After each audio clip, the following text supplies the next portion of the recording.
Pardon an interruption, this is Troy Hill with the Star Chronicles. If you haven't heard about Anchor, it's the easiest way to make a podcast. Let me explain. First of all, it's free. There's creation tools that allow you to record and edit your podcast right from your phone or computer. Anchor will distribute your podcast for you, so it can be heard on Spotify, Apple Podcasts, and many, many more. You can also make money from your podcast with no minimum listenership. It's everything you need to make a podcast in one place. So if you're interested in making your own podcast, download the free Anchor app or go to anchor.fm to get started. Ladies and gentlemen, can I please have your attention? I've just been handed an urgent and horrifying news story. And I need all of you to stop what you're doing and listen. Cannonball! The Dallas Cowboys, America's team. Just Us Radio presents the Star Chronicles. How about them Cowboys? And goal. Elliott into the end zone. To Cowboys Nation, this is the Star Chronicles Cowboys Football Podcast, episode 18. I'm your host, Troy Hill. Cowboys had, I guess it's just one of those events again. They kind of suckered us in. They started in strong, had that 7 points right away in the beginning of the game. Everybody was excited. Everybody's like an all-time high. And then all of a sudden, we ended up losing 26-15. We were basically shut down. And we were basically, the score doesn't dictate how bad we were beat. I have my co-hosts, Kyle, Lisa, and the Starstruck Fan, a.k.a. Ron, with me this evening. Can you guys say hello to the people? Is everybody doing great this evening? Doing all right. Doing all right. Same. How are you, Lisa? Lisa, she's just like same. Since Lisa sounds the least enthused, go ahead and give us your thoughts and opinions on how you looked at this particular football game. This was hands down, and I've watched a lot of football games in my day. Thursday, I'm going to confess something, was the first time ever that I have turned off a game and I refused to watch any more of it. It was that brutal to me because it was like, we talk about the definition of insanity and doing the same thing over and over and over and expecting different results. But during that game, I felt it. And I was like, why am I putting myself through this for another hour or so? Just turn it off. It's not going to get better. You could the wheels were off from after that first drive, the wheels fell off, and I don't know how, I don't know why, but there was no way they were coming back on. And it bothers me that I turned it off, but I had to for my own peace of mind. Yeah, because you said that message off in our little chat group on Instagram. Again, listeners, if you are followers of Instagram and you have an Instagram page, don't hesitate to follow us at the Star_Chronicles on Instagram. Again, that's the Star_Chronicles. Give us a follow. You got questions about the show, we won't hesitate to answer each and every one of your questions because we appreciate you. When I was on there, when you said that, I was like, I'm going to continue with the torture. It is what it is. At this point, it's what it is. Yes. You're an emotional cutter. Well, yeah. Oh, wow. Me too. Same. No, it's just like, it's just, you know where it's coming from, so you might as well just go ahead and take it and stuff. Instead of being surprised by something else, you're going to get hit. Might as well just go again and hit what you know. I hate to say it, and I'm a diehard Cowboy fan, but this thing sucks right now. It does. It hurts. It hurts my soul that it sucks so bad. It's just like, you can't even put up enough flashes together. You know how, like, back in the day, he at least give you some bright points, some flashes here and there. You, put something together and be like, oh, yeah, well, we'll figure things out for next week. There was not any flashes, hardly anything to make me think that at this current stage of the game that we're going to go into Chicago and we're going to beat them. It's really, really sad for it to get to this point. What's your thoughts, Starstruck? They're pretty much mirroring yours right now. I'm hearing seeing all the posts out there that, all we need is 4, win out. And I'm like, we haven't won more than 3 games in a row all season. Yeah. And we're now operating with an estranged, I call it an estranged head coach that pretty much knows his job is coming to an end. And you're telling him, as a husband that's about to be divorced, I'm going to divorce you, but I need you to still take out the trash and fix the garage door while you're at it, type of stuff. Still do your duties around the house, even though you're about to get divorced, to push this team into the playoffs. I don't know. Yeah. I mean, it was kind of like Jason Garrett for that first series, or just the whole overall Cowboys is like the child. And a parent just looked in their room and said, I want you to clean up this room. Next time I come in this room, everything better be clean. So the kid just scatters around, starts throwing stuff up underneath his bed and stuff. He throws everything on the floor into his closet. And the parent comes back there and the kid's like all proud that I cleaned, but you really didn't clean. Because the parents will look up underneath the bed, pull all that stuff right back out, and throw everything right back out of that door, the closet door, and say, do it the right way. It's like they're still not doing it the right way. What's your thoughts, Kyle? Yeah, I mean, all last week in the podcast, I said, back against the wall. Well, here they are with their backs against the wall, and they just got, and they just, they just, they didn't got respond. us speechless. You got us all speechless. Yeah, I mean, I'm not gonna say I'm not surprised, because I said last week, until they beat a team with a winning record, I'm not picking to win a game against a team with a winning record. So I mean, they just looked, after that first drive, they looked so flat and they went away, for this, third week in a row, fourth week now, they went away from the bread and butter. They went away from the run game, and it wasn't like you were losing 35-3 at halftime. It was, what was it, 13-7? It was manageable. Yes, very manageable. But they act like they were down by 21. You know what I mean? And they just, and it's the same stuff over and over. And, here we are. This team is practicing outside. Dak's wearing a glove. They're trying out kickers.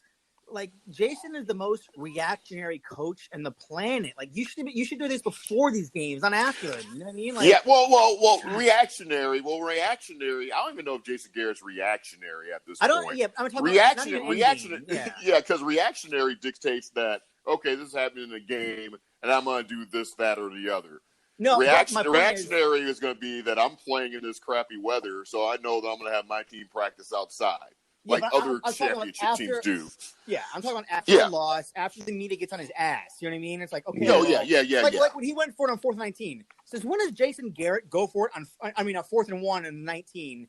Only, because the media talked about it. So now he's going to do that. Panic. You know what I mean? That was his whole. That was his whole. He does that. He'll do that for a game and then go back to his ways. You know what I mean? It's just it's the same cycle over and over and over. Yeah, that was his hold my beer moment. That's what that was, because it wasn't even necessary. Exactly. You're up by 7. If you don't get the first, okay, you're going to at least sacrifice the 3. But then again, who knows? Because their kicker is just as bad as mine. Yeah, so, exactly. I mean, so who knows? Yeah. Any highlights of the offense and stuff in this game, Lisa, that you noticed? No, none, 0, none, no. Actually, I'll take that back. This is what kills me, and I don't understand, just like Kyle said, why, like, especially in games like that where Dak is really struggling, that game, the Patriots game, just run the football. Run it. I mean, it was effective, and then once they realized Dak was struggling, then they started loading the box. Well, then the run, wasn't as effective, but it's like, just run it till it doesn't work. Well, they gave him no opportunities. Yeah. They're saying they took Zeke out of the game. I told us the Starstruck. They took him out, basically, because he had 8 carries in the first quarter and then 4 the entire rest of the game. In the fourth quarter, he had none. So it's like, when defensive coordinators plan to take out a guy. No, Jason Garrett will do that for you. Don't worry. Jason will do that for you. You know what I mean? Like, exactly. unbelievable. Like, you gave this guy $15 million, and you're not going to give him a single carry in the fourth quarter? A single carry? Exactly. You've got to be kidding me. You've got to be kidding me. Oh, and here, last week of the weather game, the Patriots, it's bad weather. It's 20-mile-per-hour wind gust. Run the damn ball. It's very simple. God, Yeah. It's just... Yeah, It's insane. And a side note, I mean, because I'm going to digress just for a second. What is up with all the Cowboy fans happy that the Patriots lost yesterday to the Texans and stuff? Yeah, who cares? That's just bewilders. How It does makes that you look benefit even us? worse because the Texans are not that good either. No, Yeah. it just makes us look more of a dumpster fire. Yeah. Oh God, this is like the things that our fan base celebrates. I'm sorry, yes. We're the beast of the East. Does that mean anything? We run the East. That's like being the best roach in the trap. Like, Yeah. you're not good. Yeah. Just be careful what you're cheering because we still got the Eagles coming up. So Yes, the we do. Dolphins made it look pretty easy to score on the Eagles. I know we've done it earlier this season. Let's not trip up and let that happen. Let the Eagles come back this time. The Dolphins made it look pretty easy. Yeah. Yeah. Yeah. I mean, Okay, let me ask y'all this. If we're talking about long term, would you, this is kind of, okay, would you rather not make the playoffs or make the playoffs and get embarrassed in the first round? I think that the outcome's going to be Jason Garrett getting terminated either way. Fair. That's all I care about at this point. I don't think the team will get embarrassed though. Wait, I don't think so. The same people that played on Thanksgiving Day? You don't think that's going to get embarrassed? I don't think so. So you think they're going to turn it around just enough to be competitive to get everybody like excited for it to end in some horrible way at the end? Now, are we talking about the playoffs or are we talking about these next 4 games? I'm talking about in general. So my question was, would you, at this point, if you could pick how your season ended, would you rather it not go to the playoffs or if you get in the playoffs, get embarrassed in the first round? Because that's what I think is going to happen. Now, I don't think so. I mean, I want to get to the dance. If I can get to the dance, I know it's not the greatest shot, but I want to at least get into the dance to see. So that's worth the embarrassment in my standpoint. Right now, we're on path to play Seattle, and Seattle, to me, we match up well with Seattle. Yeah, it's not the greatest, but of all the teams in the playoffs that I wouldn't mind facing in the NFC early on, Seattle's probably because we're familiar with them. They haven't changed a whole lot. You know what Russell Wilson's going to bring. He actually kind of reminds me of what we used to face when we had Donovan McNabb in our division with the Eagles. Like the Cowboys just seem like they face. I'm not going to say it's a guaranteed win if we face them, but I think they would match up well, and I think it would be a competitor. I'm not saying they could win this game running away either, but I think it would be a close game, just like the typical Seattle Cowboys games have been in the past. Yeah, I have my hand raised. Okay, go ahead. Go ahead. Russell Wilson is infinitely more mobile than Josh Allen and the Tom Brady. now IR. Well, yeah, I'm more mobile than Tom Brady, but the now Jeff Driscoll. Correct? We couldn't contain those two. Yeah. I don't know. And I feel like Josh Allen was pretty damn impressive to me. Yeah, he's probably closer to Russell Wilson. He's not bad, and I've said that all along. He wasn't bad in college either, but I just don't. My confidence level is 0 right now facing a mobile quarterback. My thing is, I think Pete Carroll would out scheme the Cowboys rather than Jason Garrett. No doubt, out scheme the Seahawks. I mean, what we've seen with these past few games is that Jason is inferior to every coach we faced so far. I mean, except for like Pat Shermer, who's about to get fired, Jay Gruden, who got fired. What other crappy team have we beaten so far this year? You know what I mean? That has a terrible head coach. Gase. We lost to Gase. We lost to Gase. We did. Yeah, no, let's he's not not forget in that. Miami anymore. I was thinking he was still in Miami. Yeah. I mean, Yeah. I just like I said, he got outcoached by Sean Payton. He just Bill Belichick, Mike Zimmer. These guys. He's gonna get outcoached. I mean, it's not even debatable. And that is true. But all those games were close. I mean, Pete Carroll's playoff experience speaks for true. itself. What's Jason Garrett's playoff experience says? He's gonna fall flat. Yeah, not good. Yeah. But his games are close. Well, that is true. Yeah. I don't recall of Yeah. I don't know, dude. Well, I don't know. I guess you can call the Rams game last year a blowout. that Yeah, was yeah, last touchdown made it look closer than it was. I was Yeah, gonna that- say, we still had a shot, but it didn't feel close at all. At all. Yeah. Okay. Well, let's talk about defense. What's your guys' overall impression of the defense lately? The Hot Boys.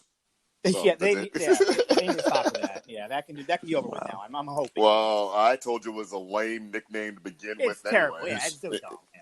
Doesn't incite fear in anybody. Ooh, we're the Hot Boys. Yeah, with all these comic book evil name groups you could have, the Brotherhood of Evil Mutants, the Legion of Doom. There's the list goes on and on. People, the Decepticons, anybody. But they chose the Hot Boys. But anyways, I mean, just a bunch of missed tackles again. No turnovers. My biggest thing is no turnovers. I know. I'm closing my eyes right now. I was just about to say, I'm closing my eyes and I'm imagining a desert. And there's lots of sand and wind is blowing. There's cacti all over. But what I don't see is no turnovers.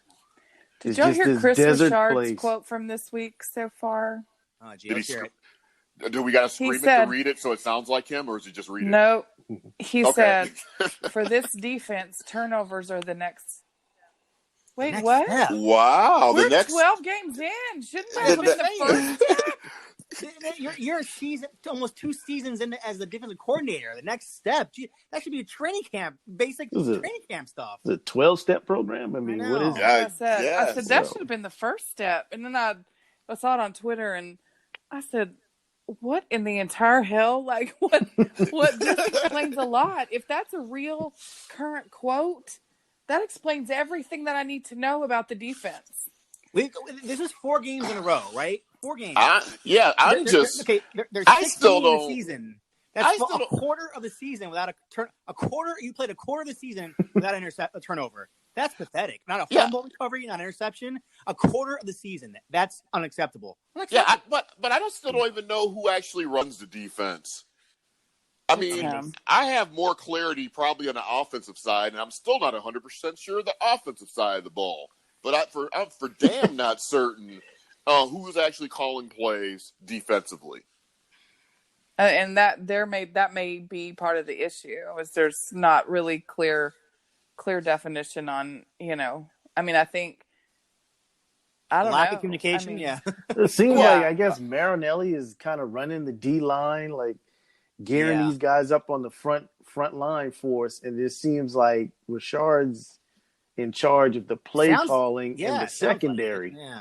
Is what it just seems like. It just seems like Marinelli controls whatever stunts or whatever they're running up front, and then Richard has everything else. The play calling as well as the secondary. That just sounds like a big cluster in the defensive side of the ball, doesn't it? It's like, we're running this defensive scheme, but Ron Marinelli, I'm gonna have you guys stunt and do this. I want you guys to do this, and that just seems like it's a big cluster. To me, that's how they've always operated, though. Remember, like that one in the offense, they had Callahan was the run game coordinator. Garrett was the pass game. What's the expression? Too many chefs in the kitchen or something like that. You know what I mean? Like, it's ridiculous. One guy should call the offense. One guy calls the defense. I mean, it's not rocket science. They're trying to reinvent the wheel here with all these specialty positions. We must have more coaches on staff than any other team in the freaking league. You know what I mean? It's unbelievable. Yeah, I just don't get this team still not tackling Chris, making initial contact, guys still getting 3 or 4 yards up the field. Cheeto not turning his back under any circumstance. I mean, God, is Cheeto just damaged goods at this point? I Is think he just he's- done? He Just a probably guy. more than anybody Yeah. needs the season to be over so Yeah. he can get some counseling this summer. I mean, I'm not trying to be funny, but like that's legit. And like, it's kind of like how Anthony Brown was between, I believe it was his second and third year. Yeah. And it's the same. Like, I don't know that he's completely, because I thought he showed, I thought he played well his rookie year. And The whole secondary is just bad. It's just bad. It's a bad secondary. It's like he started off being so aggressive, and I think what happens is once you get into this system, it sucks you in.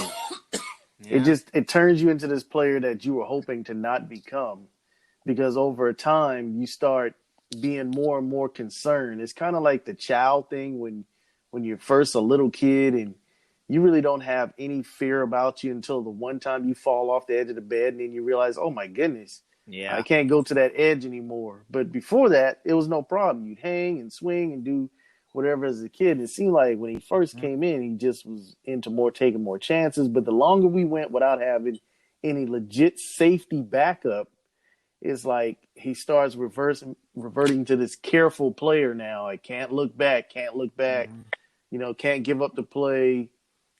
And I think that's because we don't have a strong safety support. 100%. No one's back there ball hawking. Yeah. To kind of help That's him an out. understatement. I mean, that's a great point, and I also want to thank you and stuff because I did not know that I could not sit on the end of the bed and stuff. I never fell off the end of the bed. I've been sitting here doing a handstand on the end of the bed and stuff, doing this whole podcast right now. So now I'm sitting down flat, and everything's fine. See, Ron's saving lives, people. Anything else on the defense, really? Well, let me just say something about the coaches. I know people are there's a lot of people who say that Richard should be our head coach. And I've seen, I don't know how they developed odds for who our next coach is supposedly going to be. I think it's really kind of ridiculous. I think it's just like something more to feed into the fans to drive us all crazy. I mean, some of the suggestions out there I've seen and stuff, we would have a better shot of cloning Tom Landry and stuff and having him ready for next year as our coach versus some of the suggestions. Because if you think Witten's going to be our next head coach, he should be. Watch more football in your life so you know how the real world works. If you think Tony Romo's going to be our next head coach, Not Tony happening. Romo, he wants to spend time with his family.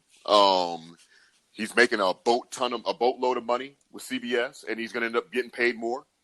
And he's not being stressed out. No, and for Tony Romo to leave that role is when everyone starts figuring out his bit, because everybody loves that old boy shucks, old jolly G stuff, which is great at first. It's going to wear thin in about 3 or 4 years. I mean, don't you guys agree? I'm tired of it already. Yeah, I mean, it's all that golly gee wow is going to end up wearing thin on people. So yeah, coaching might be an option years down the road, but he's going to try and get a big payday between here and then before that happens. He's about to be the highest paid broadcaster in sports. Yeah.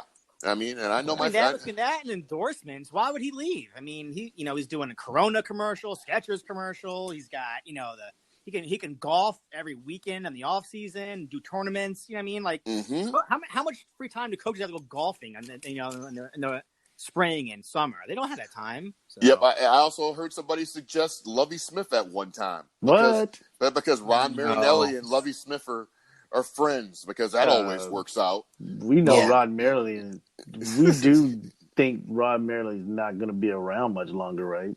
So, I mean, what is he going to do? Take his locker? Well, I don't know. Oh God, I was going to say something really, really horrible, but because when you ask that question, I'm like, the team or Earth, which one? But sorry. Too soon. I'm still me though.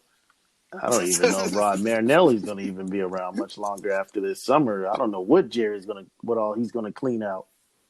He just clean out the whole damn thing. I don't think he will, but he should. I mean, they need to clean out the whole damn thing. But after the game, there was a lot of yelling and screaming in the locker room after that loss. We're going to actually take a quick break, and then we're going to go ahead and talk about that a little bit more here on the Star Chronicle.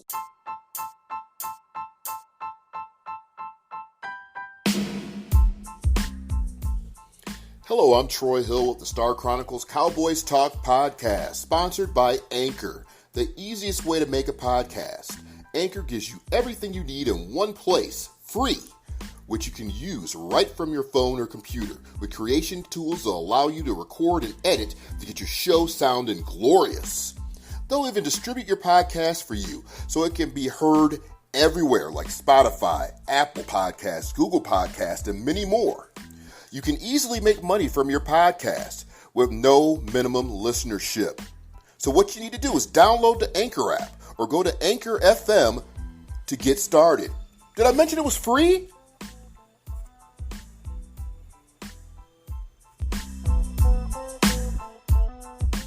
Back, Cowboys fan listeners. We appreciate you. This is Star Chronicles Cowboys Football podcast. And as mentioned before our break, there was a disturbance in the locker room after the loss. Lots of screaming and yelling. It's been mentioned that it's been Michael Bennett. Lisa, would you like to talk about that? Yeah, I would. Yes, would you? Yeah, so I got to make a confession, and it's basically me having to admit that I'm on the outside chance I might have been wrong about Michael Bennett.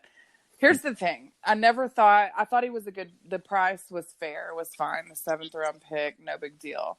I didn't know that he brought anything extra to the team. I wasn't sure about what he would bring on the field. Why were the Patriots giving him up for so cheap? But this is the one that went in. I mean, lost his mind after the game in a good way, in my opinion. He said that the only part that bothers me about it has nothing to do with him. And it's something the four of us have talked about, is that why did it take a brand new player to have that kind of discussion? In my opinion, this should have happened after it should have happened after the Jets loss for sure. And It should have been somebody who's an established player here, whether he's, I think Michael Bennett can do it more because he's older maybe, but your team's not always going to be comprised of the Jason Witten types or Michael Bennett's or whatever. At some point, one of your young players is going to have to assume those responsibilities. And I don't know if did y'all see the snippets of what he said? Yes. In his speech? It was really incredible. The thing that I liked the most, he said, it's important that we understand. Now, he was saying this screaming his face off for over 2 minutes. It's important that we understand that it's a small window that we have. We've got all the great players. The only thing we've got to do is execute in adversity. The enemy against greatness is the unwillingness to change. To me, that's the most important quote, because that in one sentence describes your head coach and describes the frustration that Cowboy fans have had for the last 10 years. That is the summary of everything Cowboys Nation has experienced during, really not even just during the Jason Garrett era, since Jimmy got fired. Okay. Yeah. I gotta, you asked why it takes like an outsider, and I'll tell you the reason right now. Because for the past 9 years, what have we done? We've drafted Jason Garrett, the right kind of guys, the guys who fall in line. The Jalen Smith, the Byron Jones, they're Leighton Vander Esch, the Sean Lees, Tyron Smith. They're leaders, but they're all kind of quiet guys, right? This is the only system they know, is the Jason Garrett system. So now you inject an outsider into this, like, what the F is going on here? You know what I mean? Like, our team has become complacent with the kind of BS that goes on with losing to these scrub teams that we should be beating. and I would like to add to that, too, when he's done. You got a Bennett who's won a Super Bowl, who was with, that Seattle defense was probably the meanest, nastiest defense I've ever seen. You know what I mean? I never saw the 85 Bears, you know what I mean? And I was in high school when the 2000 Ravens played. But that Seahawks defense, they were mean and nasty. And then see them play like absolute crap last field, like I said, is Jalen Smith going to say anything? He's the right kind of guy. I mean, he's a great player, good locker room guy, but he's not going to ever step out, make everything. He's not going to make anybody uncomfortable in the locker room, because that goes against Jason Garrett's philosophy. You know what I mean? And true. I agree. That's the reason we don't see it. That's the reason. Yeah. I mean, I agree about the defense thing. I will say that I did see the 85 Bears, and I will say between 85 Bears and possibly the Ravens championship and the Seattle championship, it's kind of like pick your poison, what you really like about your defense, because they were all exceptional. I think everybody on the show can agree with that. Yep. You know, it's really what your flavor is and stuff for that day, what type of defensive style you like. Yeah. But what's your thoughts, Ron? Yeah, I was just thinking when when he was naming all the players that we brought in, and I'm trying to think, man, which one of these players has championship pedigree? Yeah. I mean, that's won national championship. I think just Ezekiel he's like the only one that probably has one. Jalen was about to before he got hurt. Yeah, close. Mm-hmm. But I mean, short, though. as far as because we've always, I think at times we've wondered why we have not brought in players from like Alabama and Clemson, players that State, that have won national championships type of stuff. Because you bring those type of guys, and some of those teams. They spawn off those leadership type quality type players that come into the league. But you get guys like from Connecticut and all these other schools, Boise State, Boise South essentially. Yeah. Yeah. They're ranked every year. They're good. Yeah. Yeah. But let's put it in perspective then. Well, like with the 90s championship team, Michael Irving, Miami. Yeah. Emmitt Smith, Florida State, Troy Aikman, UCLA, Park. At some point, a little bit, Florida, Oklahoma. not some Florida point, State. you're going to name the head Florida. coach. Okay, too. Florida. Sorry, but I mean, you're going to name the head coach at some point. Miami, right? Yeah, Jimmy Johnson. Yeah, with not only the players, but they brought the head coach. Well, not brought the head coach was there. With them. But the head coach was, Jimmy Johnson from the University of Miami. So you had that, and I'm not saying we need to bring Nick Saban in there or anybody like that. But we've got Urban Meyer that is out there, which but when you're talking about, may be too late for him. But when you're talking about Miami, UCLA, Florida, at that time you're talking about at least programs that are used to winning, where there is like a winning culture. Yeah, exactly. And I don't know if I can say that about a lot of these other teams from now. Yeah, with some of these players, excluding Ezekiel Elliott. Yeah, but you brought Michael Bennett into that locker room, and that's what he's surrounded by. You got Jason Witten, who's been there forever, but what did he win? I mean, came from the University of Tennessee, and at that time, and been in the league under Romo and Garrett, Wade Phillips. Yeah. I mean, so when Michael Bennett, he fit the mold for the right person to say something, because everybody else is like, okay, yeah, we hear you, Jason. What'd you do? Status quo, exactly. You got a bunch of catches, you make the Hall of Fame or whatever, but you never won no championship or anything. So how are you going to tell us what to do or what it takes to win a championship? Well, that's the other, and that's the ahead. other thing that Michael Bennett said in his tirade was, at the end of the day, and this is where I think. We've talked about it before with just the younger players, and it is a different mentality. Like we talked about the jersey swaps, and we've talked about, other things like that the younger players are, more okay with. But it's like Michael Bennett said at the end of his thing, his speech about at the end of the day, nobody's going to care who had the biggest contract. Mm-hmm. Your legacy in this league will only be based on championships. Yeah. Exactly. And if you don't think that's real, ask Dan Marino. Dan Marino, yes, he's in the Hall of Fame, but there's always that caveat, blah, blah, blah, blah, blah, blah, blah, but never won a championship. Yeah. Yep. And there's several of those. Jim Kelly. Yeah, Jim Kelly. Yeah. I mean, and those records are going away. Championships don't go away. Yeah. If you think about it, Marino's records are falling. Or even the guys that didn't even go to the championship. Yeah, Warren Moon and people like that. They had ridiculous numbers.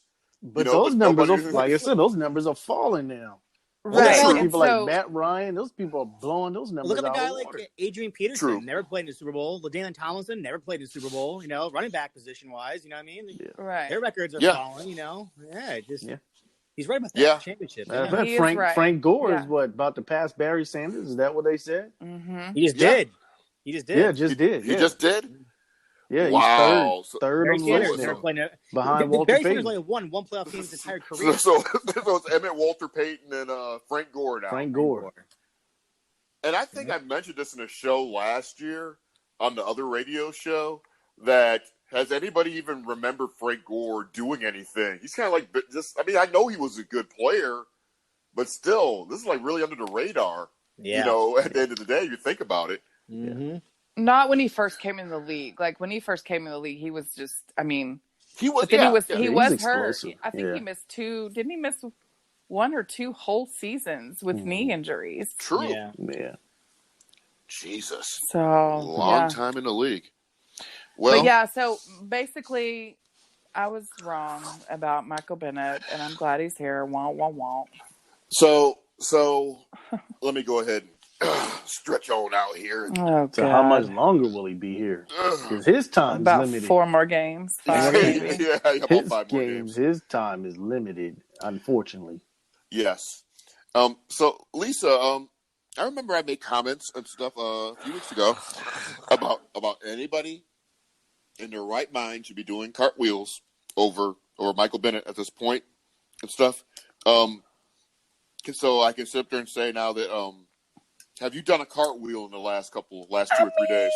I feel like a cartwheel is still a little bit exaggerated. Yeah, since we haven't won in 2 weeks. I did you- do a jumping jack, maybe, when So I did- heard it was him that was doing the screaming. So when I heard it was him doing the screen, I just laid in my bed, closed my eyes, and be like, "Yep, Lisa's gonna say something about this." That's what I said.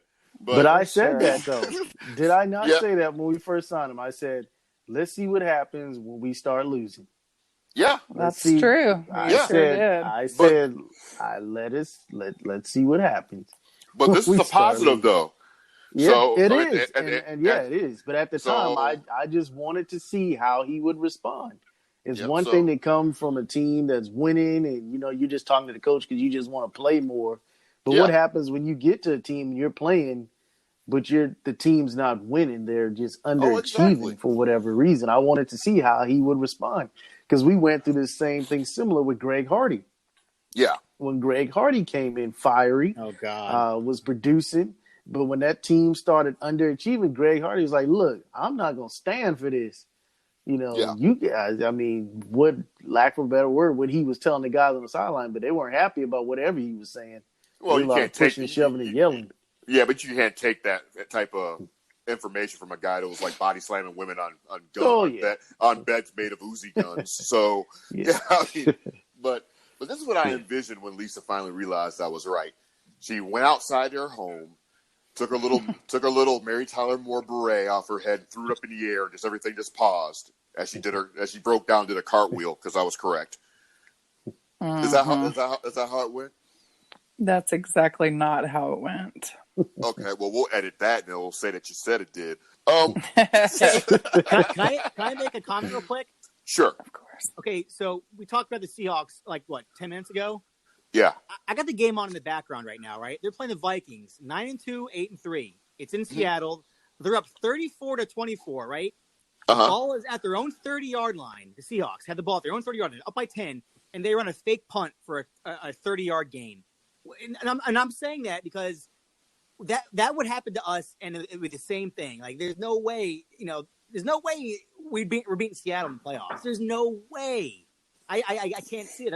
They're up by 10. I don't know. They're up by 10. They're doing trick plays on special teams. Up by 10. I'm kind of standing with Ron on this one. Oh, I'm kinda right stand with with you, Ron. Kyle. man. Okay, well. There's no Pete Carroll he's gonna expose Jason Garrett for the fraud coach that he is. Oh, Well, I don't know. I don't know. I've seen some games where he didn't expose Jason Garrett for being a yeah, fraud. but playoffs is a different animal, and I don't know, man. I just Well, we'll see. But let's do this. All right, Let's go back ahead. to the right. Yeah, let's go ahead and take another quick break and talk about one of my favorite sponsors in the world, Anchor, and then we're going to come back with some Jerry Jones, Jason Garrett, Kellen Moore talk, only on the Star Chronicles.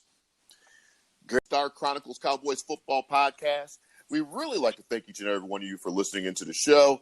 We certainly appreciate it. Now we're all going to talk about some Jerry Jones, Jason Garrett, Kellen Moore talk. Kyle, what is your opinion overall on just Jerry Jones at this particular point from what he said after the game on last Thursday? So I really enjoyed him going, nuclear after the Patriots game, and, going off on the coaching staff. I mean, because someone had to do it. Someone had to say it. And I honestly thought you got embarrassed on national television on a holiday. By the way, this was the highest rated game in 27 years on Thanksgiving. So there's that, and for him to come out and be, so supportive, but with tears in his eyes, I was like, I was rolling my eyes the entire time. I'm just like, just say what needs to be said. You know what I mean? And then, but, he's been saying this for years. He has this weird, and I keep calling it, his fairy tale ending. You know what I mean? Like, and he keeps saying, I believe it can happen. We can win out and go on a roll, and he can win. I'm like, dude, you watch this team. What makes you think he can do that? But he keeps selling these fans on this fairy tale. That's what it is. It's a fairy tale. It's not gonna happen. It's who are you kidding? It's not. Just be. I know. Like, I'm not dumb. You know what I mean? Like, don't treat me like an idiot. I just be honest. I mean, come on. Just. Oh, that doesn't sound like a very loyal Cowboy fan to me. Oh my God! You're criticizing the team. What about faith? Faith? Did you have faith in your football team no matter what? The proof's in the pudding. Hashtag DC4L. Yeah. I mean, again, it's okay to love your team and still criticize them. Yeah. It's just tough, man. I mean, we all, like I said, big diehard Cowboys fans, but the reality of it all is, what have we been given this season? I mean, we have been trying to be faithful with this team from week one, and we lost to the Packers, and we just was expecting, okay, that's all right. We got the Jets next week. Who cares if they're a losing team and we haven't beaten a team with a winning record at this point? We're going to crush the Jets next week and get this thing back on track. And we lose to the Jets. And, you get to rolling again, and you think that, okay, we're going to, make things happen or whatever. And it's just like, just when you think something's going to happen, you get this big letdown. We were expecting the Bills because we just lost to the Patriots. You're like, okay, that was bad weather, whatever. We got the Bills coming. They're a team with a winning record. We got them on Thanksgiving. Jerry has said his piece. Surely we're going to lay the hammer. We're going to drop the hammer on the Bills for Thanksgiving. And then of course, boom again. Of course, we got the home field advantage too. Everything. And so when you keep seeing this over and over and over again, you want to be loyal and faithful, but at the same time, you're like, well, where are the players in this thing? Because, of course, we're seeing all of this all over, media, not knowing what to believe that, the team is given up on Jason Garrett. So if the team, which we don't know if it's true, but is being said that they are, how is the fan base supposed to hang in there if you're hearing stuff like that about the players have given up on Garrett? Yeah. It's like that. You ever heard that saying, don't pee on my leg and tell me it's rain? Like, don't tell me everything. Don't tell me this is going to be fine. I'm not buying it. I see through the BS. Like, I mean, and you know what? I want a coach to come out and be like, yeah, it pisses me off. We haven't beaten a team winning record. It's an issue. We need to. It's like, no. It's like, well, every Jason Garrett's typical response is we got to do better every week. We practice to be the best week we can have. I'm like, got to execute. Ezekiel Elliott. Tell me you think, tell me it's an issue because it is an issue because you're not going to play teams. You're not going to play the 2-9 Jets in the playoffs. You know what I mean? That's it's just don't sell me in a fairy tale because I'm not buying it. But here's legit. Here's why Jerry says. Here's exactly why I believe he said what he said. All teary eyed and when he said I believe that this could be the greatest story ever told. Basically, is what he said. Like we could come basically like a phoenix rising from the ashes. The reason he says that is he's trying to convince himself. Because if he acquiesces and says, you know what, Jason Garrett, that word means relent or acquiesce, means like if he admits that he was wrong about Jason Garrett, then his fairy tale ends. Because then if he admits that Jason Garrett is not the guy, then in effect he's admitting that he's not the guy, because Jason Garrett was his handpicked guy. It was his Landry, yep. And so it's almost like, excuse me, he's realizing that it's coming to an end and there's nothing he can do about it. But by saying, I just think he's so desperately holding on to that so he can finally be, because as of right now, we all know he doesn't get any credit for those Super Bowls in the beginning. Yeah. He doesn't. No. And he's been trying to overcome that ever since he and Jimmy had the falling out. Yep. And even the Barry Switzer, he doesn't get credit for that because it was still Jimmy's team. Neither he or Barry gets credit for that. Yep. Yeah. And so he's desperately holding on to that notion that he is the guy that picked the guy that ultimately got us back to the promised land. But in fact, he's not the guy who picked the wrong guy to keep us in purgatory for 10 years. Wow. Well, oh, Jesus. Oh, you're right. No, I heard that velocity too. Like those tears are him coming to the realization that it's over. Yeah, exactly. I've heard that. Yeah. But in the same breath, he says this, but then he turns around and then you see articles talking about the Cowboys are smitten over Lincoln Riley. Like, really? Like, y'all just talking about Garrett. Like, he's no longer here, existed in the locker room. I mean, they're just throwing this guy's name, Lincoln Riley's name, all around, giving all these accolades. I mean, the disrespect. Now, I'm disappointed in what Garrett is putting out as far as leading his team, but the blatant disrespect, really? Yeah. Yeah, it's crazy. Man. I do have a question about, because I mentioned Mr. Moore in this opening to this segment.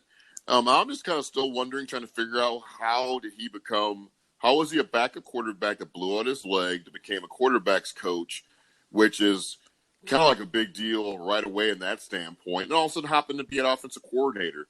So I started thinking, like, is it just because of Jerry Jones he pays so much attention to what's going on in the league and, like, I guess trends, so to speak, that he sees this McVay guy, age 30, taking his team to the Super Bowl? They figured this is the next route to go, so let me hop over and get this guy because we already got him anyways. Let's just bump up the offensive coordinator. I'll tell you what I think it is. I think it's all about familiarity and comfortability. You know what I mean? Like, I don't think Jerry wants anybody to shake things up. He wants everything to be like, okay, Kellen knows the playbook. He was a Linehan guy from Detroit. He came down when Linehan came. He knows Garrett's playbook. He knows Linehan's playbook. We're not going to change things up because we got it's like they're afraid of change. It was the same thing with, like I said, it went back to the Romo era. They were just afraid to change things up. It was just like, we're going to run the same offense because God, we don't want a quarterback to learn a whole new offensive scheme. It's like, other teams do it. Other teams have success doing it. And there's quarterbacks that learn over 3 or 4 seasons and learn like 2 or 3 different play schemes. And I just think Kellen Moore was there. What's he going to do? Is he going to challenge Jason Garrett and say, no, I'm running my playbook? No, he's going to do exactly what he's told to do. This is Garrett's playbook. You call on these plays. Let's be real here. You know what I mean? Like he said that I'm just looking at this little kid going back to the corner. Like, okay. Yeah, he's no Sean McVay. He wasn't with another team that lit the world on fire. He's going to come in here and say, I'm going to run my playbook. This is Kellen Moore. You're a third-string quarterback. Call these plays. That's what it is. That's exactly what it is. What's your thoughts on that, Lisa? Yeah, they needed a yes man to fall in line. That's it. Yeah. But I will say, in his defense, he's a coach's son from college. He was instrumental in when they were so high flying. Their offense was so good at Boise. Yeah. And so I do think he has the capability, but the reason he was chosen at this moment in his career progression was because they needed a yes man. To run someone else's offense. Exactly. Yes. Yeah. I mean, I would like to see Kellen Moore run his own offense. I mean, I'm not gonna lie. I think it would be kind of cool with another team. But I would, Tampa but I really Bay would, or the but Colts I or really, somebody. You know what I mean? But I would actually see it. I don't think I've 100% seen it yet. No, it's the same thing as last. Are our red zone problems not the same as last year? They're not scoring in the red zone. I mean, I don't care what you're 20 to 20. You're not scoring in the red zone. Yeah. Well, what was I saying about this offense at the beginning of the season? Everybody acted like I was crazy, Lisa. Donuts with sprinkles. Same donut.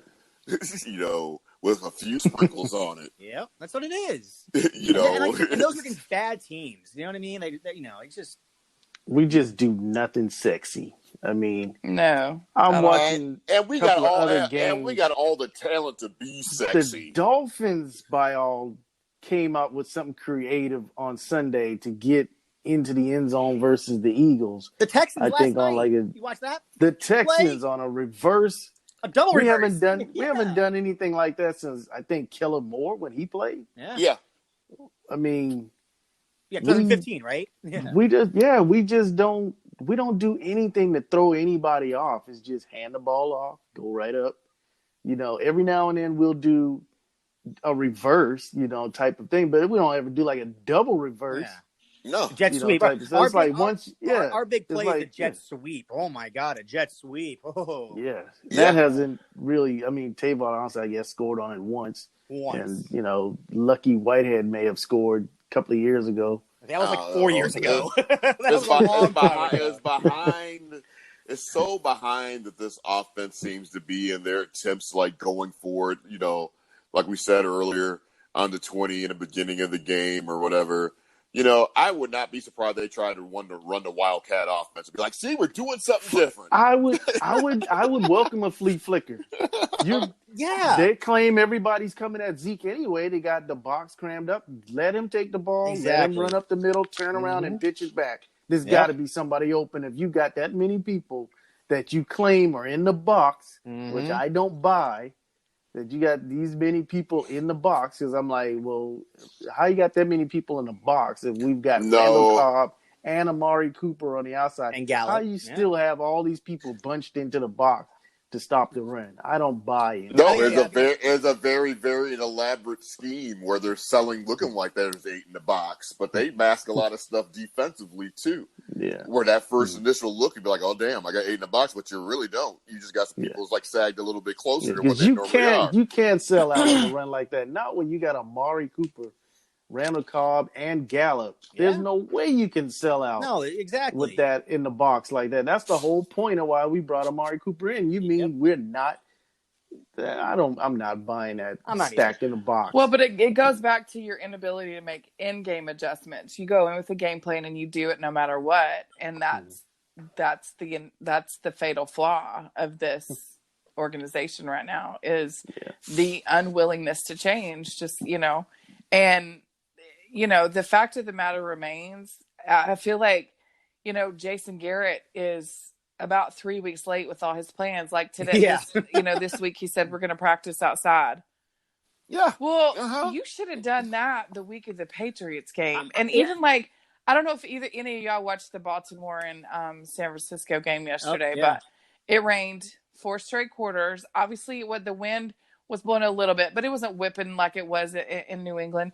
And the subject came up of ball handling in wet conditions. And what a novel concept that, and people are going to say, well, you're putting too much on, the coaches or whatever. Fair. I didn't put it all on the coaches that week.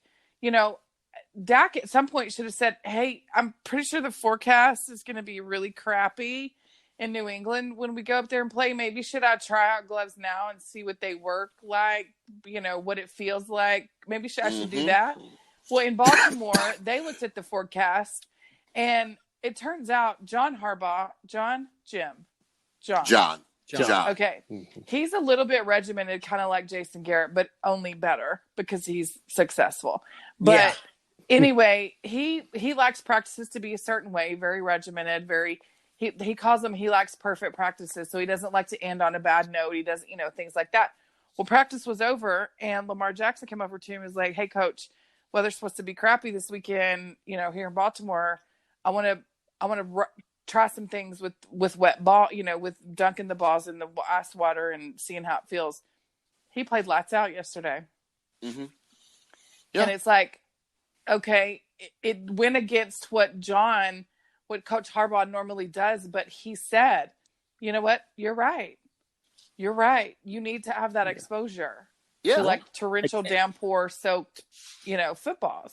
Yeah. Like I said, it goes back to what I said earlier in the show. Jason Garrett is a reactionary, and it's too late, though. You know what I mean? It's still, like I said, I saw a tweet that they had him practice outside since before the Giants game. Was their last outdoor practice. That's what someone tweeted in the media, John Machota or somebody.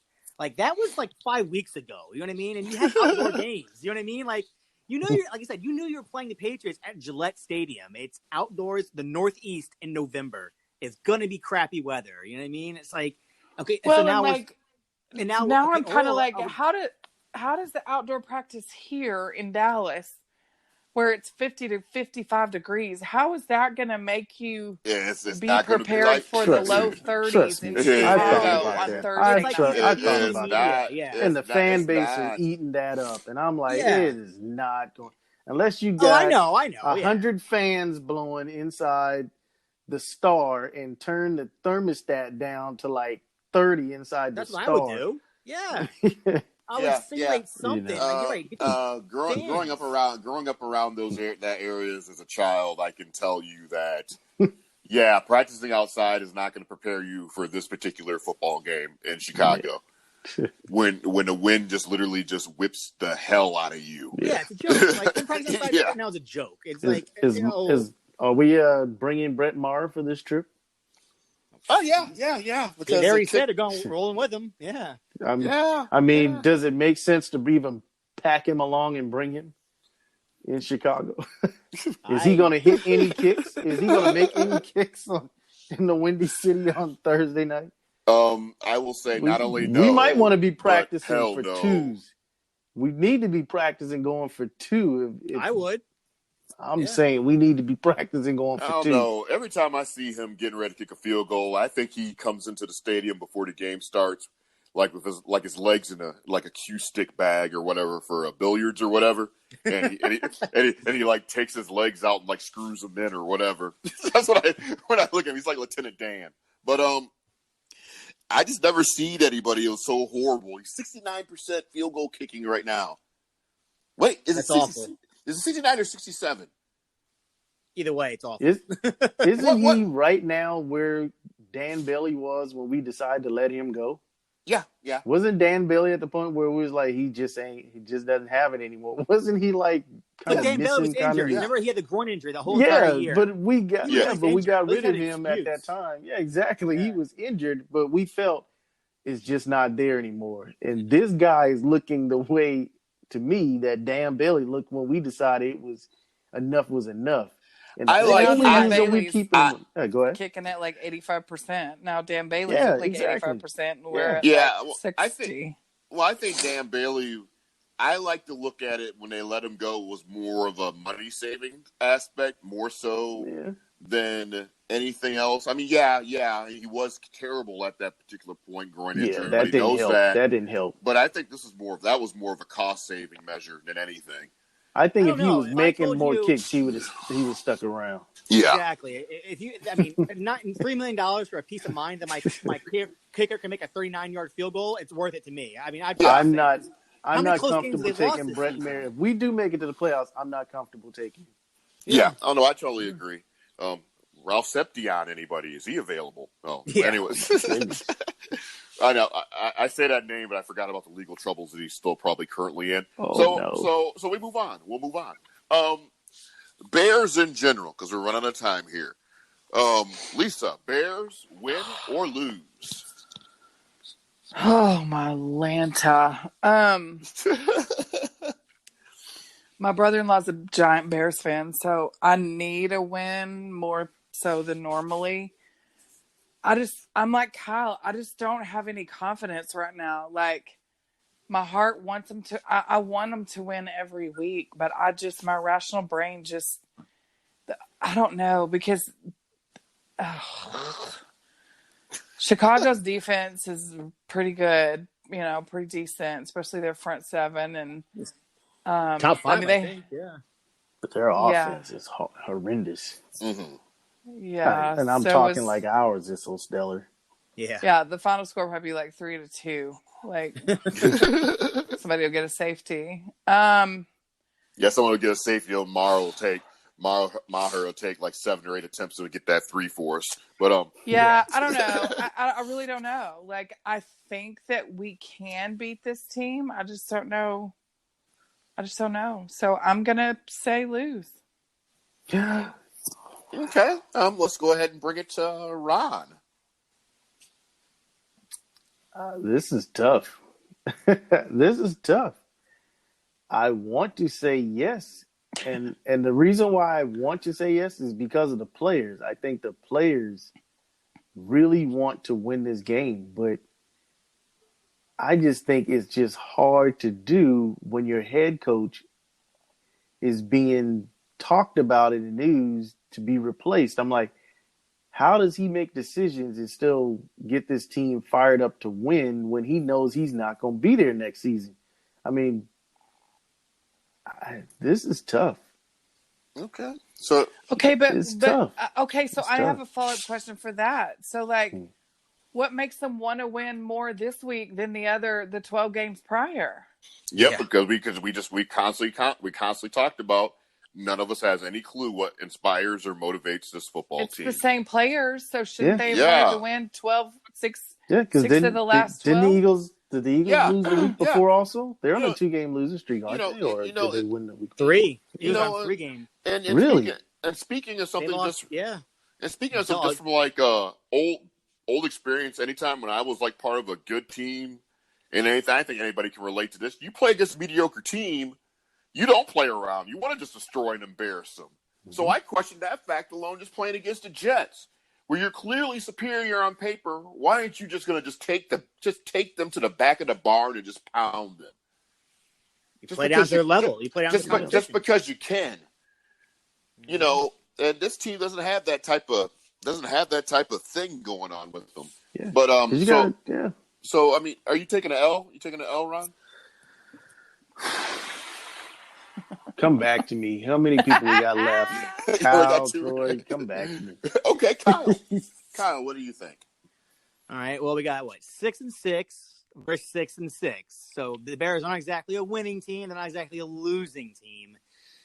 But at the same time, it's like, am I going to get fooled and think this team is going to come to life in Chicago? And, against that defense, because the Cowboys, we know what they're going to do. They're going to do what they do, and they don't care if it's the 30th ranked defense or the 3rd ranked defense. They're going to do what they do. And I just, like you said, it just, on paper, we should beat the Bears. But, sometimes I wonder if this team, like you said, oh, we got this game in the bag. You know what I mean? And they just don't. They come out and they just, you know what I mean. Sometimes you take a team for granted. A crappy team. You know what I mean? So I don't know. I can see this. I can see this skid continuing. If I had to choose, I think it's. I think they're going to lose too. I do. I really do. Oh. Yeah. Okay. All right. So we got Lisa for L, Al for L, Ron. We got okay. I'm gonna take a shot. This is if it doesn't get done this week, it's gonna be tough for me because we got the Rams the following week. Yeah. I think. Yeah. So if we don't get it done this week, it's going to be very hard to convince me we're going to win the following week. So this week, I'm going to give it another shot and say it's going to be a close game, kind of like that game where Orlando Scandrick had that interception for us at the very end a few years ago, I believe it was. The last time we played them in Chicago. It's probably going to be like a 16-15 game or something like that. And hopefully it isn't because Merritt kicks the game-winning field goals because we just had a touchdown or something like that, or safety. But I'm going to give us a close win on this one. Okay. I just want to say, that locker room speech, talk is cheap because that was now, 5 days ago. You know what I mean? Let's see what happens in a game 7 days removed from that locker room, screaming. You know what I mean? Because, like I said, to me, talk is cheap. You know what I mean? Like, yeah, go out I there agree. and show you're the better team. Go prove it to me. Don't just have don't just yell in the locker room after a loss. You know what I mean? Nope, I totally agree. Let me see the field on this Thursday. Well, because everything's settled down. Everyone's digested it. It's a week later. Show me that talk isn't cheap. That's it. Prove to me. Bears going to be hyped too. Exactly. Yeah, Bears are going to be hyped too. But I guess I'll close it with my thoughts about the game and stuff. And I love the Dallas Cowboys. My whole life. Several years, ups and downs, roller coasters, championship glory, that great feeling, and miserable feelings of mediocrity throughout my life with this football team.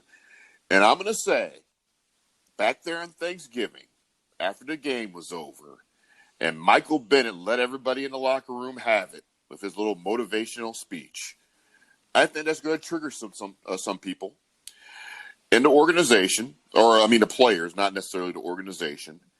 And I do think that we're going to go and play a solid football game, and we're going to win 24-16. Wow. God bless your optimistic soul. Yeah. Yes. Well, Jesus, I was going to probably say, but I can't sit there and agree with everybody on the show. Jesus, I was doing it to be different. I'm just kidding. Oh, y'all's optimistic views are so cute. I picked 16-15 because I think Mayor's going to miss the extra point. Yeah. He put his detachable legs on backwards and stuff and heel kicked it. But I don't. It's just him. But no, I'm trying to be emotional like Jerry. I had a tear down my eye and everything when I had that scenario. Nice. Just crying, But we're out of time this week. I'd like to thank each and every one of you listening to the show. Certainly a great time. If you have an IG account, follow us at the _Chronicles. Again, that's the _Chronicles. Those two little underscores, those little squiggly lines, it's an underscore mark. It's like a little, line there. Do that in the Chronicles and give us a follow. Ask us the questions. We'll answer right back. But on behalf of myself, Lisa, Ron, and Kyle, I am. Hey, guys. Oh, big gulps, huh? All right. Well, see you later.